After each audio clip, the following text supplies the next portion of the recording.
In the lethal skies of World War II, amidst the chaos of dogfights and the roar of engines, one name became legendary. He was the son of a Swedish immigrant farmer from the quiet fields of Wisconsin, a man often described as humble and shy, who would somehow become America's deadliest pilot. His name was Richard Bong. With 40 confirmed kills, he was America's ace of aces, a national hero who seemed invincible in his iconic Lockheed P-38 Lightning. He flew on over 200 combat missions, logged over 500 hours in combat, and came home to marry the girl whose picture he carried into every battle. He had the entire world at his feet, but the most dangerous machine he would ever face wasn't an enemy fighter. It was a revolutionary new American aircraft he was asked to tame, an invention designed to kickstart a new age of aviation. This final mission, a seemingly routine flight on a sunny California day, would tragically cut short the life of a legend and, in a stunning coincidence, fall on the very same day as an event that would change the world forever. So how did this happen? How did a man who faced down enemy fighters with almost supernatural skill, who survived the fiercest air battles of the Pacific War, meet his end, not in combat, but in a machine built for peace? This is the story of a hero's meteoric rise and his tragic, untimely fall. A story of love, war, and the razor-thin line between triumph and tragedy. Before he was the ace of aces, Richard Ira Bong was a farm boy. Born on September 24, 1920, in Superior, Wisconsin, he was the oldest of 9 kids, growing up in the tiny rural community of Poplar. His father, Carl, was a Swedish immigrant, and his mother, Dora, was of Scots-English descent. Life on the Bong family farm was all about hard work and simple values.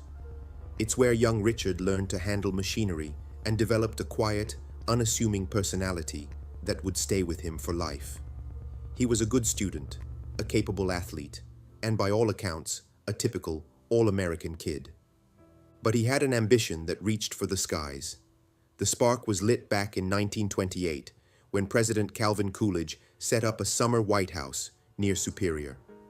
To deliver the president's mail, planes started flying a regular route right over the Bong family farm. Richard would watch them, mesmerized. He later remembered, "They flew right over our heads, and I knew that I wanted to be a pilot." That childhood dream stuck with him. After high school, he enrolled at Superior State Teachers College, but his real passion was in the air. In 1940, he joined the government's civilian pilot training program. By the time he was 20, he was flying solo. The farm boy from Poplar had earned his wings, but his journey was just beginning. In May of 1941, with war raging in Europe and tensions boiling over in the Pacific, Richard Bong enlisted in the U.S. Army Air Corps. The quiet life was over. The Army Air Corps quickly realized what his first instructors already knew. Richard Bong was a natural. One of his early Czech pilots said he was one of the finest natural pilots I have ever met. He didn't just fly planes. He seemed to understand them on an instinctual level. After his initial training, he was sent to Luke Field in Arizona, where one of his gunnery instructors was a young man who would later become a U.S. Senator and presidential candidate, Barry Goldwater. Goldwater called Bong a very bright student who was already showing incredible talent.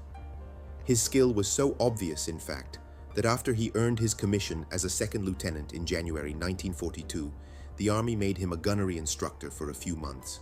But Bong wasn't meant to stay on the sidelines. In May of 1942, he was transferred to Hamilton Field, California, to train in the plane that would define his career, the Lockheed P-38 Lightning. The P-38 was a radical design. With its twin engines and twin tails, it was faster and had a longer range than any American fighter in service. It was so effective, the Germans nicknamed it the fork-tailed devil. For Bong, it was a perfect match. He absolutely loved the aircraft, writing home that it was the easiest plane to fly that I have yet flown. His time at Hamilton Field also showed off his mischievous side. He became known for his aerial antics, the most famous of which involved flying a loop around the Golden Gate Bridge, and then buzzing down San Francisco's Market Street so low that he supposedly blew laundry right off a woman's clothesline. The stunt got him chewed out by General George C. Kenney, commander of the 4th Air Force. But Kenney, a smart judge of talent, was also impressed. He saw past the recklessness and recognized the raw skill it took to pull off a stunt like that. Instead of ending his career, the incident put Bong on Kenney's radar. So when the general was sent to the Pacific to command the 5th Air Force, he specifically asked for that troublemaker by name. In September 1942, Lieutenant Richard Bong was on his way to war. When Bong landed in the Pacific, he was assigned to the 9th Fighter Squadron. To get him into the fight as fast as possible, he was temporarily sent to the 39th Fighter Squadron in New Guinea, which was already in the thick of it. Flying his P-38, Bong entered a world of brutal air combat. On December 27, 1942, over Buna, New Guinea, the 22-year-old shot down 2 Japanese planes, earning him the Silver Star. Just over a week later, he downed 2 more, and the very next day, he got another, officially making him a fighter ace, a pilot with 5 confirmed kills. It had taken him all of 2 weeks. What made Bong so deadly wasn't just his flying, but his tactics. He claimed he was a poor shot, even though he'd been a gunnery instructor. His strategy was simple, but incredibly dangerous. Get as close as physically possible to his target before opening fire, often closing to point-blank range to make sure his bullets hit home. This aggressive approach meant he frequently flew right through the debris of his exploding victims and, on at least one occasion, actually collided with an enemy plane he'd just shot down. His P-38 would come back riddled with holes, sometimes so damaged he had to crash land it. Throughout 1943, his victory count just kept climbing. He fought in the pivotal Battle of the Bismarck Sea, and on July 26th, in a single mission over Leh, he shot down 4 enemy fighters, an incredible feat that earned him the Distinguished Service Cross. By August, he was promoted to captain. He was becoming a legend, not just for his kill count, but for his quiet, humble nature on the ground, which was the complete opposite of his ferocity in the air. He wasn't some swaggering hero. He was just Dick Bong, the calm farm boy who happened to be the best fighter pilot anyone had ever seen. In late 1943, with 21 kills under his belt, Captain Bong was sent back to the US on leave. It was during this break, at a homecoming event at his old college, that he met Marjorie Vatndal. The war hero and the pretty college student fell hard for each other, and their romance became a national story. When Bong went back to the Pacific in January 1944, he took Marge's photo with him. In what became one of the most famous romantic gestures of the war, he had her picture enlarged and painted right on the nose of his new P-38. He named the plane Marge. Back in the cockpit, Bong's tally continued to soar. On April 12, 1944, he shot down his 26th and 27th planes, officially surpassing the World War I record of America's top ace, Eddie Rickenbacker. General Kenney was so proud, he promoted him to major on the spot. Now the official ace of aces, Bong was sent back to the States for a war bond tour. But he couldn't stay away from the action. By September, he was back in the Pacific, this time as an instructor, a staff job that didn't require him to fly combat missions. But Bong insisted.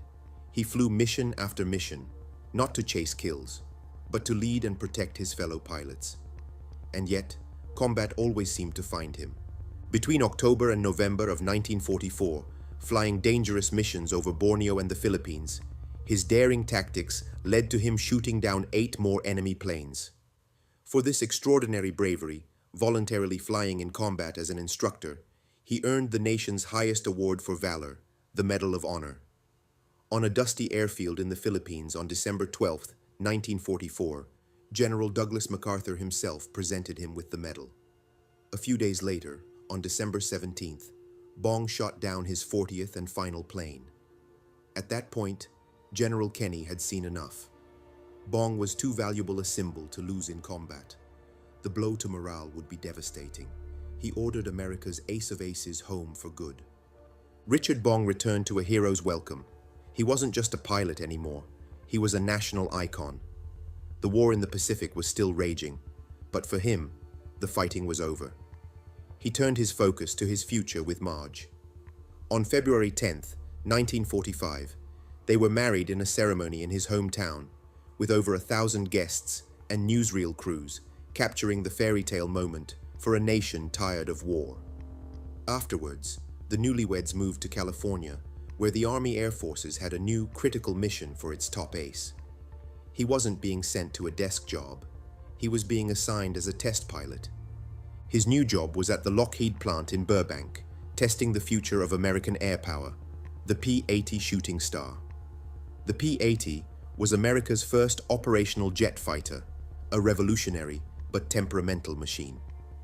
It was a world away from the propeller-driven P-38 he had mastered. The jet age was dawning, and it was a dangerous frontier.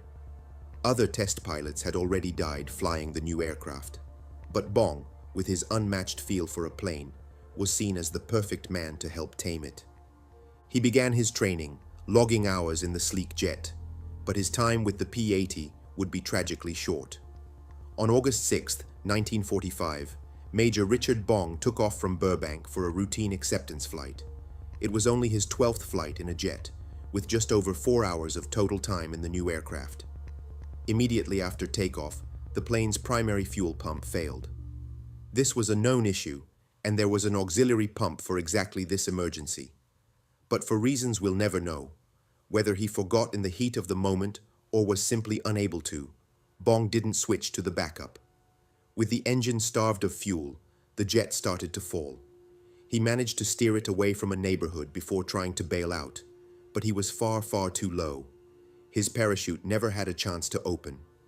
Richard Bong, America's ace of aces, who survived hundreds of hours of combat, was killed instantly. He was just 24 years old. In a stunning, tragic twist of history, his death occurred on the very same day the United States dropped the atomic bomb on Hiroshima. His death shared the front pages with news of the bomb, a hero's tragic end, juxtaposed with the dawn of a terrifying new age. Richard Bong's story is a powerful reminder of the courage and sacrifice of an entire generation. If you found this story of a true American hero compelling, please take a moment to like this video and subscribe to our channel for more stories from military history. And let us know in the comments what other historical figures you'd like us to cover. Your support helps us keep sharing these important legacies. Richard Bong was buried with full military honors in his hometown of Poplar, Wisconsin. Thousands came to pay their respects to the nation's greatest hero. His widow, Marge, was just 21. Though she would eventually remarry and raise a family, she spent the rest of her life as a dedicated advocate for preserving Richard's memory and the stories of his fellow veterans. She passed away in 2003 and was buried right next to him. Today, Richard Bong's legacy endures. His combat record of 40 confirmed victories has never been surpassed by any American pilot. Memorials across the country bear his name, including the Richard III Bong Veterans Historical Center in his hometown, which features a restored P-38 Lightning painted to look just like his beloved Marge. His is more than a story about a kill count. It's the story of a humble farm boy who became a symbol of hope for a nation at war. It's a story of a romance that captured the hearts of millions, and of a tragic death at the dawn of a new age that served as a stark reminder of the price of progress. He was a hero in an era of heroes, a man who represented the very best of a generation that answered the call, and in doing so, secured a legacy that will never be forgotten.